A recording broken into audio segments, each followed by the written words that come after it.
In tonight's news edition, His Majesty the King and the U.S. Army Chief of Staff discuss military cooperation between the two countries.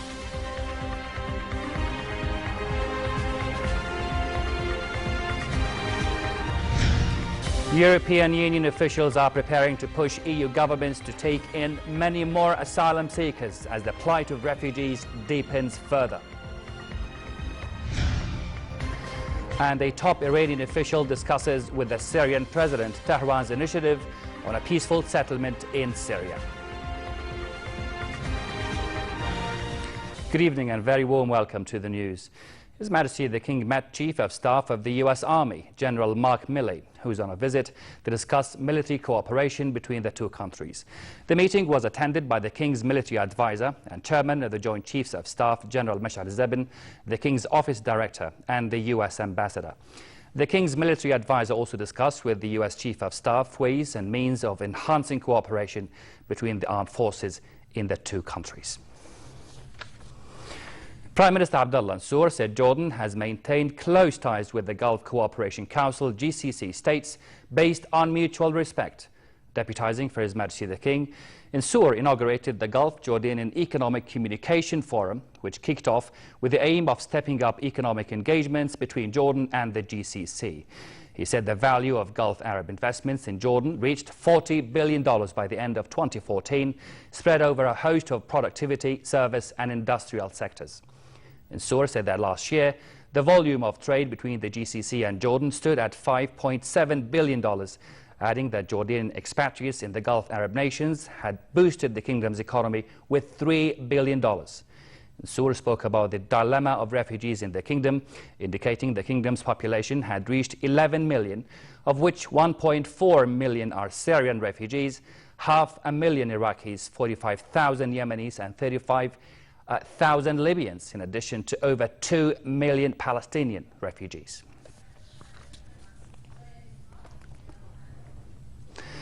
Prime Minister Abdullah Mansour welcomed former Malaysian Prime Minister Mahathir Mohamad for a discussion of Jordanian-Malaysian ties. At a press conference, Mahathir outlined his country's political and socio-economic policy as he aired his views on Jordan's economic reform. He noted a similarity between the two countries' experiences. Mahathir is currently in Amman, where he was invited by a prominent local cultural forum, the Schumann Foundation, to deliver a speech to a group of academics, politicians and others on Malaysia's approach to economic development during his long premiership. We, upon independence, decided that instead of fighting each other, instead of claiming everything for ourselves, we decided that we should share the country between the different peoples living in Malaysia. And that sharing has resulted in Malaysia being politically stable. And when there is stability, it was possible for us to concentrate on economic development. And we were fortunate in that we have been able to develop the country from being a very poor country with initial per capita income of $350 only. Now, of course, it's about $12,000. So this is because the country is stable, and we identified growth areas, developed them, industrialized the country, and today Malaysia is at the threshold of becoming a fully developed country. Foreign Minister Nasser Judi conveyed a message from His Majesty the King to Romanian President Klaus Iohannis. In his letter, the King expressed Jordan's willingness to develop cooperation with Romania at various levels. The meeting in Bucharest also dealt with developments in the Middle East. Judi also met Romanian Prime Minister Victor Ponta, as well as his Romanian counterpart Bogdan Arisco, and the presidents of the Chamber of Deputies and President of the Senate. Some 104 Syrian refugees crossed into the kingdom through various border crossing points in the past 48 hours.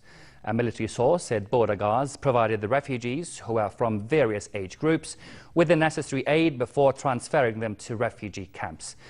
It said Royal Medical Services medics administered first aid to patients at the medical centres set at the border. To Europe's migrant crisis, European Union officials are preparing to push EU governments to take in many more asylum seekers from overburdened frontier EU states. But several countries renewed their criticism of binding quotas for refugees. European Council President Donald Tusk said as he welcomed Hungary's Prime Minister, and I quote, "A fair distribution of at least 100,000 refugees among the EU states is what we need today." This report has more. A public outcry across Europe triggered by the image of a 3-year-old Syrian refugee boy who drowned on a Turkish beach. The toddler's 5-year-old brother and his mother also died after their boat capsized while trying to reach the Greek island of Kos.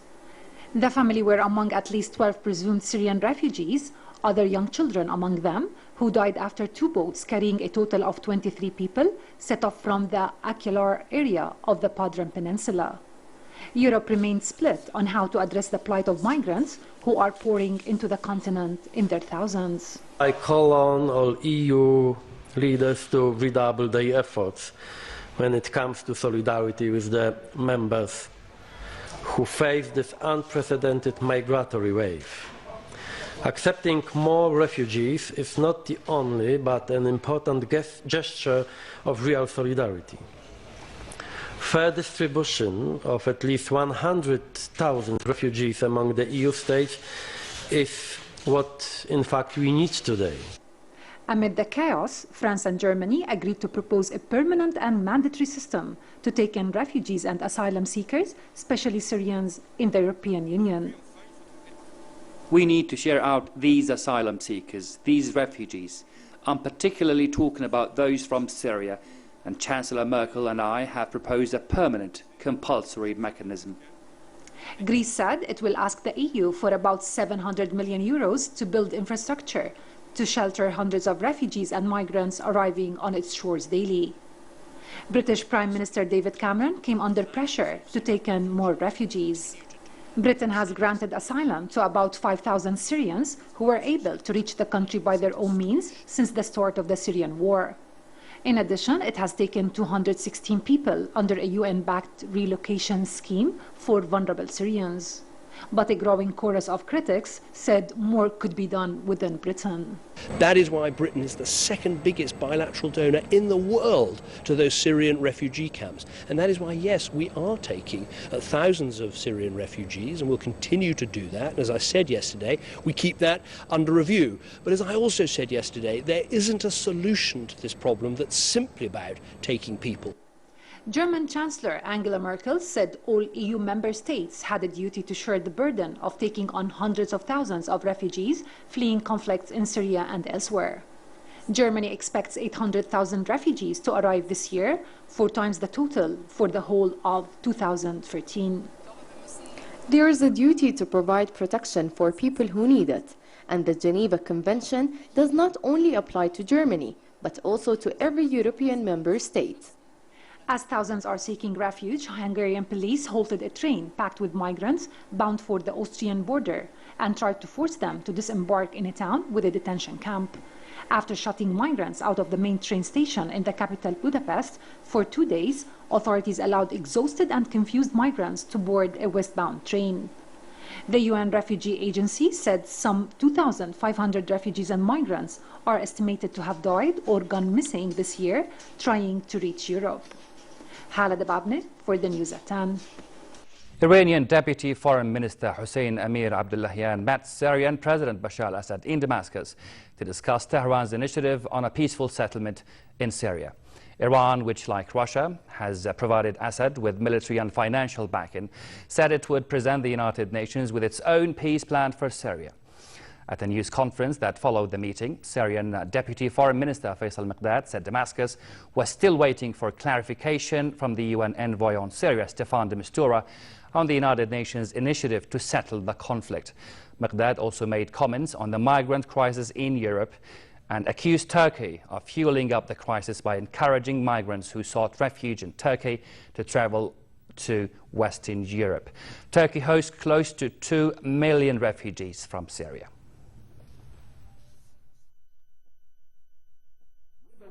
Continues mobilizing people in their respective countries against Syria, against the so-called regime in Syria, then this means encouraging those extremists to continue coming to the region. The second issue, some people may not be aware that the Turkish government, which claims to have, a lot of these refugees, is herself encouraging those refugees to go to Western Europe. So the responsibility, of course, the Syrian government cannot shy away from its own responsibility. But under the present circumstances, the best we can do is to encourage Syrians to stay here. And at the United Nations, Russia is delaying the launch of an international investigation aimed at assigning blame for chemical weapon attacks in Syria. But Moscow's UN envoy said the holdup was for technical reasons. United Nations Secretary General Ban Ki-moon has outlined his plans for an investigation into toxic gas attacks in Syria to be conducted by the UN and the Organization for the Prohibition of Chemical Weapons. A deadline for a Security Council response to the proposal passed on Tuesday. Several Council diplomats said Russia, which holds the Council's presidency this month, was hesitating. Russian UN Ambassador Vitaly Churkin played down concerns about a delay. The Russians have also raised the issue of Iraq and the possibility of expanding the UN investigation's work to include Iraqi territory, where reports said Daesh terrorists have used poison gas. Well, we are very much concerned about the reports which have been out there. The reports that maybe toxic chemicals and even chemical weapons, even mustard gas may have been used on the territory of Iraq. Clearly, it should be a concern also because ISIL does not recognize borders. Yemen, Syria and other regional issues will figure high at a summit between Saudi Arabia's King Salman bin Abdulaziz Al Saud and US President Barack Obama. White House officials told reporters ahead of King Salman's visit to Washington tomorrow that Obama will urge all sides of the conflict in Yemen to avoid civilian casualties. In Yemen, Daesh militants claimed responsibility for 2 bombings at a mosque in the capital Sana'a that left at least 28 people dead and wounded 75. The attack took place in the mosque run by the Houthis in a northern neighborhood of Sana'a. A huge cloud of smoke also rose above Sana'a after a Saudi-led airstrike targeted a military base under Houthi control. As Europe faces its biggest refugee crisis since World War II, 14 people died off the coast of Malaysia, where an overloaded wooden boat believed to be carrying dozens of illegal immigrants sank. 13 of the victims were women. The boat had left Sabak Bernam in Malaysia's Selangor state and was heading for Sumatra in Indonesia when the accident happened. A senior officer at the Malaysian Maritime Enforcement Agency said 15 passengers had been rescued by fishermen. He said the boat, which had about 70 on board, sank due to overloading and bad weather. Southeast Asia faced a huge migrant crisis in the summer, with more than 4,000 landing in Indonesia, Malaysia, Thailand, Myanmar and Bangladesh, after Thailand launched a crackdown on people smuggling gangs in May. Hundreds are believed to have drowned. Ships, boats and a helicopter have been deployed to search for survivors. A visit to China by Russian President Vladimir Putin produced a clutch of new deals, but officials said it failed to rescue or secure funding for vital energy infrastructure projects. The Kremlin has turned to China, where it hopes to access capital at a time when its economy and currency is being battered by low oil prices. Putin, accompanied by a high-level delegation, watched China stage a huge military parade in Beijing to mark victory over Japan in World War II. He also held meetings with China's president and prime minister. Putin's visit resulted in a flurry of new agreements in sectors from banking to telecoms. Igor Sechin, one of Putin's close allies, said the deals had a combined investment potential of around $30 billion. Now, let's take you to the United States, where a beluga whale stole the spotlight during a media event with Connecticut Governor Daniel Malloy. The governor visited the state's Mystic Aquarium, where he toured the facility's animal rescue clinic. But Juno, the beluga, couldn't let the governor have all of the attention as the whale swam up behind him, hovering over his shoulder. At one point, Juno even seemed to play with the crowd, pressing his face against the glass. Down the street as well, so it's good to see that there's somebody here to take me over there. I appreciate that. Hey, listen, tourism is a $14 billion industry.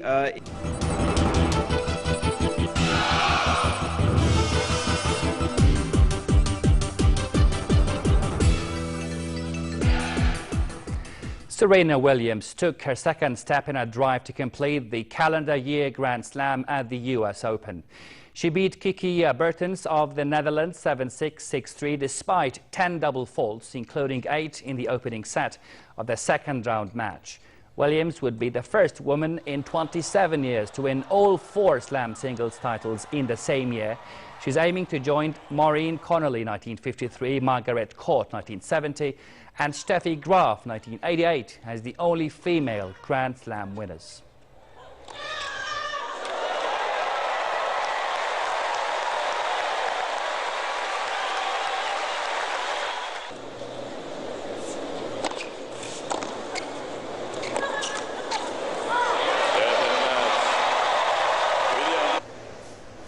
In the men's draw, Novak Djokovic took a while to warm up against Austrian Andreas Haidar-Mora, but shifted into gear to close out the first set and then raced to a 6-4, 6-1, 6-2 win at Flushing Meadows. Flicking winners off his forehand and burying backhands deep into corners, the Serb dropped only 3 more games as he sailed to victory and place in the third round. Djokovic next plays Italy's Andreas Seppi. 3 sets to love, 6-4, 6-1, 6-2.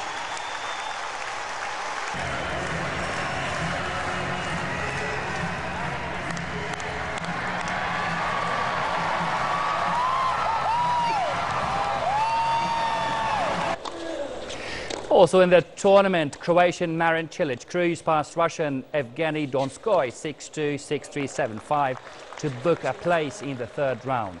Cilic will next play either Bulgarian 17th seed Grigor Dimitrov or Kazakhstan Mikhail Kukushkin. 6-2, 6-3, 7-5. Meanwhile, the 2-time champion Rafael Nadal got his second round contest off to a sluggish start, but the 8th-seeded Spaniard was quickly in control, dispatching Diego Schwartzman 7-6, 6-3, 7-5. Now, a quick look at the weather. Fair tonight across much of the hilly areas and relatively hot in the Jordan Valley and the port city of Aqaba. Tomorrow, hot and dry weather will prevail countrywide, with highs hovering around the mid-30s in the hilly areas and touching the 40-degree mark at the Dead Sea. Winds will be northwesterly brisk, blowing up dust in the country's south. Next are the lows and highs for tonight and tomorrow.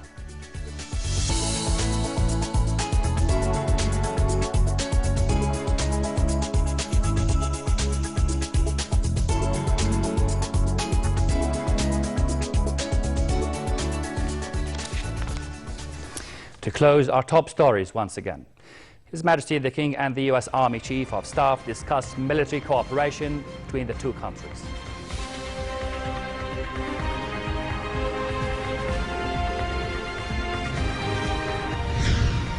European Union officials are preparing to push EU governments to take in many more asylum seekers as the plight of refugees deepens further. And a top Iranian official discusses with the Syrian President Tehran's initiative on a peaceful settlement in Syria.